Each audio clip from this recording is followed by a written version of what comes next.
കർത്താവിനാൽ ഏറ്റവും സ്നേഹിക്കപ്പെടുന്നവരെ, ഇത് നോമ്പിൻ്റെ കാലഘട്ടമാണ്. ഒത്തിരിയേറെ അനുഗ്രഹങ്ങൾ നിറഞ്ഞ, അനുഗ്രഹങ്ങളിലേക്ക് നമ്മളെ കടത്തിവിടുന്ന ഒരു നല്ല നോമ്പിൻ്റെ കാലഘട്ടം. കർത്താവിന് വേണ്ടി ത്യാഗങ്ങൾ ഏറ്റെടുക്കുമ്പോൾ, സഹനങ്ങൾ സഹിച്ചു പ്രാർത്ഥിക്കുന്നതിൽ അത് സാധാരണ പ്രാർത്ഥനയേക്കാട്ടിൽ കൂടുതൽ ദൈവാനുഗ്രഹങ്ങൾ നമ്മുടെ ജീവിതത്തിലേക്ക് തരുന്ന ഒരു നിമിഷങ്ങളാണ്. ഈ നോമ്പിൻ്റെ പ്രാർത്ഥനകളിലൂടെ, നമ്മുടെ അനുദിനമുള്ള യാമപ്രാർത്ഥനകളിലൂടെ കടന്നു പോകുമ്പോൾ നമ്മെ ചിന്തിപ്പിക്കുന്ന ഏറ്റവും വലിയൊരു കാര്യം, നോമ്പ് പിശാചിനെതിരെയുള്ള വലിയൊരു ആയുധമാണ്. നമ്മുടെ ദൈനംദിന ജീവിതത്തിൽ നമ്മളെ അലട്ടുന്ന, വിശ്വാസ ജീവിതത്തിൽ നിന്ന് നമ്മളെ അകറ്റുന്ന പൈശാചികമായ സ്വാധീനങ്ങൾ, അത് ശരീരത്തിൻ്റെ പ്രവണതകൾ, തിന്മയുടെ ആസക്തികൾ, ഇതിൽ നിന്നൊക്കെ നമുക്ക് അതിജീവിക്കാൻ നമ്മളെ സഹായിക്കുന്ന ഏറ്റവും വലിയൊരു പ്രാർത്ഥനാ രീതിയാണ് ഈ നോമ്പുകാലം. അതിനെ നമ്മെ ചിന്തിപ്പിക്കുന്ന ഒരു വചനഭാഗമാണ് എഫേസ്യസുകാർക്ക് എഴുതിയ ലേഖനം 6-ാം അധ്യായം അതിൻ്റെ 10 മുതലുള്ള വാക്യങ്ങളിൽ. വചനഭാഗങ്ങളിലൂടെ കടന്നു പോകുമ്പോൾ, നിങ്ങൾ പിശാചിനെതിരെയാണ് യുദ്ധം ചെയ്യുന്നത് എന്നൊരു വചനഭാഗമുണ്ട്. ആ വചനഭാഗം ഇപ്രകാരമാണ്: നമ്മുടെ പോരാട്ടം മാംസത്തിനും രക്തത്തിനും എതിരെയായിട്ടല്ല, പ്രഭുത്വങ്ങൾക്കും ആധിപത്യങ്ങൾക്കും അന്ധകാര ലോകത്തിൻ്റെ അധിപന്മാർക്കും എതിരെയാണ് നമ്മുടെ പോരാട്ടം. വിശ്വാസ ജീവിതത്തിൽ, മനുഷ്യജീവിതം നമ്മൾ പോരാടുന്നത് പിശാചിനോടാണ്, മനുഷ്യരോടല്ല. നമ്മുടെ പോരാട്ടം മാംസത്തിനും രക്തത്തിനും എതിരായിട്ടല്ല.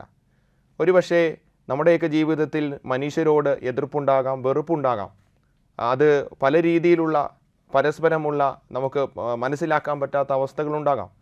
ഏതവസ്ഥകളിലാണെങ്കിലും കർത്താവ് നമ്മളോട് പറയുന്നത്, നമ്മൾ ഈ മനുഷ്യരോടല്ല എതിർത്ത് നിൽക്കേണ്ടത്, മനുഷ്യരോടല്ല പോരാടേണ്ടത്. അത് ശാരീരികമായി നമുക്കുണ്ടാകുന്ന ഒരു മനുഷ്യൻ്റെ ഏറ്റവും പ്രധാനപ്പെട്ട വിശ്വാസ ജീവിതത്തിൽ നിന്നൊക്കെ നമ്മളെ വ്യതിചലിപ്പിക്കുന്ന ഈ ശരീരത്തിൻ്റെ പ്രവണതകളായ ഒരുപക്ഷെ ഉറക്കമായിക്കോട്ടെ, ഭക്ഷണത്തിൻ്റെ ആസക്തികളായിക്കോട്ടെ, ജഡികമായ താല്പര്യങ്ങളായിക്കോട്ടെ, ഇതുപോലുള്ള നമ്മുടെ ജീവിതത്തെ അലട്ടുന്ന, ജീവിതത്തെ വരിഞ്ഞു മുറുക്കുന്ന ഇതുപോലുള്ള പ്രവണതകളിൽ നിന്നും പരസ്പരം മറ്റുള്ളവരോട് നമ്മൾ പെരുമാറേണ്ട ചില രീതികൾ, അത് നമ്മുടെ മനസ്സിലുണ്ടാകുന്ന വെറുപ്പ്, വൈരാഗ്യം, പക, വിദ്വേഷം, ഇങ്ങനെയുള്ള കാര്യങ്ങളിലൊക്കെ നമ്മൾ എതിർത്ത് നിൽക്കേണ്ടത് യഥാർത്ഥത്തിൽ പിശാചിനോടാണ്.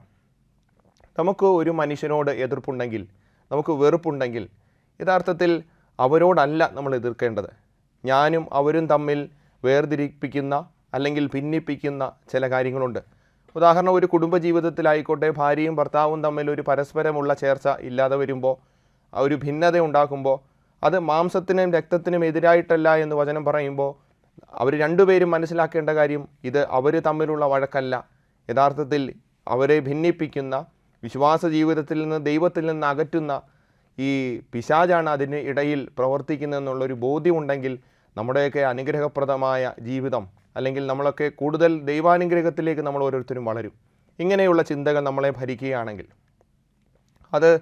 അതോടൊപ്പം തന്നെ വിശ്വാസ ജീവിതത്തിൽ ഈ പൈശാചികമായ സ്വാധീനങ്ങൾക്കെതിരെ നിലനിൽക്കാൻ നമ്മളെ സഹായിക്കുന്നത് ഈ ഒരു ചിന്ത, എന്ത് കാര്യങ്ങൾ നമ്മുടെ ജീവിതത്തിലേക്ക് കർത്താവിൽ നിന്ന് അകറ്റുന്നതായി കടന്നു വന്നാലും അത് ദൈവമാണ് നമ്മളെ കൈപിടിക്കുന്നത്, പിശാചാണ് നമ്മളെ ഇതിൽ നിന്ന് അകറ്റാൻ പരിശ്രമിക്കുന്നത് എന്നുള്ളൊരു ചിന്തയുണ്ടെങ്കിൽ നമ്മുടെ പോരാട്ടം മാംസത്തിനും രക്തത്തിനും എതിരെയായിട്ടല്ല, പ്രഭുത്വങ്ങൾക്കും ആധിപത്യങ്ങൾക്കും അന്ധകാര ലോകത്തിൻ്റെ അധിപന്മാർക്കും എതിരെയാണ്. അതുകൊണ്ട് നമ്മുടെ ഓരോ നിമിഷവും നമ്മൾ ശക്തിയോടുകൂടെ പിശാചിനെതിരെ പോരാടാൻ, അത് എല്ലാ പ്രവണതകൾക്കും എതിരെ, ഞാൻ ആദ്യമേ സൂചിപ്പിച്ചതുപോലെ ശരീരത്തിൻ്റെ പ്രവണതകൾക്കെതിരെ, ശരീരത്തിൻ്റെ ആസക്തികൾക്കെതിരെ, മറ്റുള്ളവരോട് കാത്തുസൂക്ഷിക്കുന്ന വെറുപ്പ്, വൈരാഗ്യം, അതിനെതിരെ ഒക്കെ നിലനിൽക്കുമ്പോൾ നമ്മൾ പോരാടുന്നത് പിശാചിനോടാണ്. അതുകൊണ്ട് തന്നെ ഇങ്ങനെയുള്ള എല്ലാ നമ്മളെ കീഴ്പ്പെടുത്തുന്ന ശക്തികൾക്കെതിരെ നമുക്ക് നിലനിൽക്കുമ്പോൾ പിശാചിനെ നമുക്ക് തോൽപ്പിക്കണം.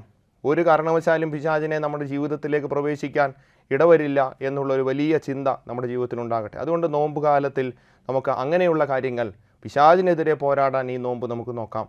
അതിന് ദൈവം അനുഗ്രഹിക്കട്ടെ. നല്ല ഒരു നോമ്പ് കാലം എല്ലാവർക്കും ആശംസിക്കുന്നു. ദൈവം അനുഗ്രഹിക്കട്ടെ.